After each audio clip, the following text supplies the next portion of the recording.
Hello and welcome team. Here's the video for our reference and guidelines. To save a profile while in manual cooking mode, start by pressing the chef hat icon to create a new profile. Set the time,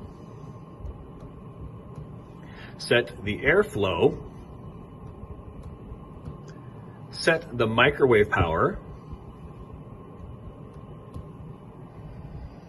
Each profile can be created with a single stage or can include up to 6 stages.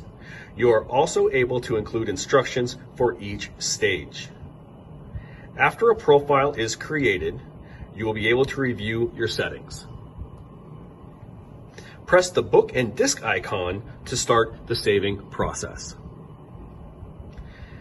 Type in the name of the profile, up to 20 characters. Use the up arrow on the keyboard to select desired alphabet and symbols.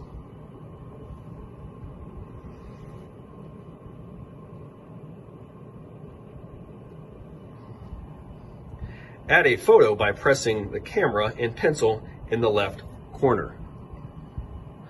Select desired photo.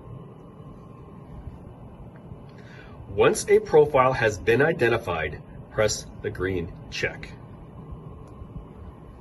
The profile will automatically be saved to the cookbook.